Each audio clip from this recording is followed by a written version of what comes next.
Di antara perkara-perkara yang harus benar-benar diperhatikan karena memudahkan seorang terjerumus pada perkara-perkara yang tidak bermanfaat baginya adalah masalah perkataan. Perkataan tidak sembarang dia ucapkan, tidak sembarang dia komentar, tidak sembarang dia nukil. Karena betapa banyak orang-orang terjebak dalam hal yang tidak bermanfaat gara-gara masalah perkataan. Padahal Allah Subhanahu wa taala berfirman, "La khaira fi katsirin min najwahum illa man amara bi sadaqatin aw ma'rufin aw islahin bainan nas." Kata Allah, tidak ada kebaikan bagi kebanyakan pembicaraan manusia. Kata Allah, kebanyakan pembicaraan manusia tidak ada kebaikan di dalamnya kecuali man amara bi sadaqatin, kecuali orang yang menyuruh untuk bersedekah, aw ma'ruf, atau seorang yang menyuruh kepada kebaikan, au islahim bainan nas, atau untuk mendamaikan di antara manusia. Kebanyakan pembicaraan manusia tidak ada manfaatnya. Tidak bermanfaat bagi diri kita sekalian. Kata Allah Subhanahu wa taala, "Walladzina la yashhaduna az-zura wa idza marru bil lagwi marru kirama." Yaitu orang-orang yang tidak saksikan dengan persaksian yang palsu, dan mereka jika melewati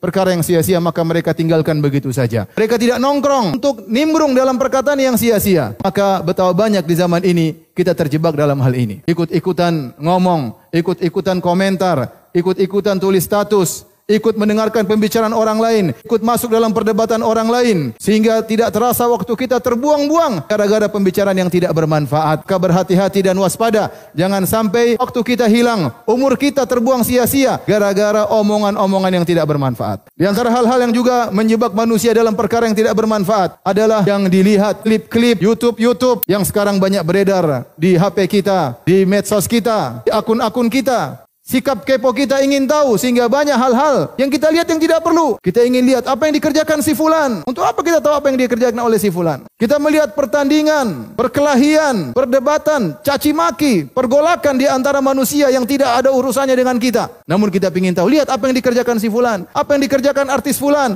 apa yang dikerjakan politikus fulan, apa yang dikerjakan si fulan waktu kita habis. Apa jawabannya? Apa bantahannya? Apa penengahnya? Bagaimana perdebatannya? Terus kita ikuti, tidak ada faedahnya bagi kita dan kita tidak beri manfaat kepada orang lain. Hanya nonton, apa faedah yang kita dapatkan setelah berklip-klip kita nonton, berjam-jam kita habiskan waktu kita? Seandainya kita mengambil Al-Quran untuk kita baca, seandainya kita bertasbih kepada Allah Subhanahu wa taala, seandainya kita mendengar pengajian, sungguh waktu kita terbuang-buang gara-gara apa yang kita lihat, dan terlalu banyak yang kita lihat yang tidak ada manfaatnya dalam kehidupan kita. Kemudian di antara hal yang juga menghabiskan umur kita pada perkara yang tidak bermanfaat, menjadikan Islam kita tidak indah, menjadikan iman kita berkurang, adalah sibuk dengan mendengarkan berita-berita yang tidak ada urusannya dengan kita. Ingin tahu, dengar berita ini, dengar berita itu. Tidak ada hubungannya dengan pekerjaan kita, tidak ada hubungannya dengan perdagangan kita, tidak ada hubungannya dengan istri kita dan anak kita, tidak ada hubungannya dengan kita. Kemudian kita ingin tahu mendengar, akhirnya kita mendengar ghibah, kita mendengar namimah, kita mendengar tuduhan, kita menganalisa, padahal dibangun di atas berita-berita yang belum tentu benar. Kita membantah,